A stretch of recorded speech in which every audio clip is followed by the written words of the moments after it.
শীত পড়ে গেছে। প্রত্যেক বছর কিন্তু শীতে আমরা সপ্তাহে একদিন করে বাজার করতে যাই, কিন্তু এবার কিন্তু যাওয়া হয়নি। তাই বড়মশাইকে বললাম, চলো এই সপ্তাহের বাজারটা আমরা হাট থেকেই করে আসি।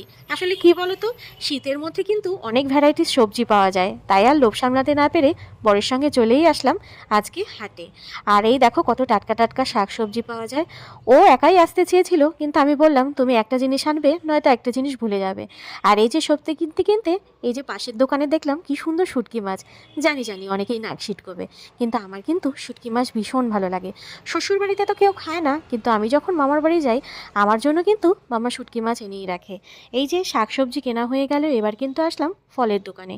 শীতের মরশুমে যে সব ফলগুলো পাওয়া যায় সেগুলোই কিন্তু এখন আমরা নিয়ে বাড়ি যাব। অনেক কিন্তু বাজার করেছি আমরা, আর কি কি বাজার করছি সেটা কিন্তু তোমাদের সবাইকে দেখাবো। তো ভিডিওটা কিন্তু দেখতে থাকো। হ্যালো বন্ধুরা, তো দেখো আজকে কিন্তু বাজারে গিয়েছিলাম শীতের সব কিছু সবজি কেনাকাটা করার জন্য। আর তোমাদের সবাইকে আমি দেখিয়ে দিচ্ছি, দেখো 500 টাকার কিন্তু আজকে বাজার করা হয়েছে। এই দেখো কত সবজি কিন্তু ব্যাগ ভর্তি করে আমরা নিয়ে এসেছি।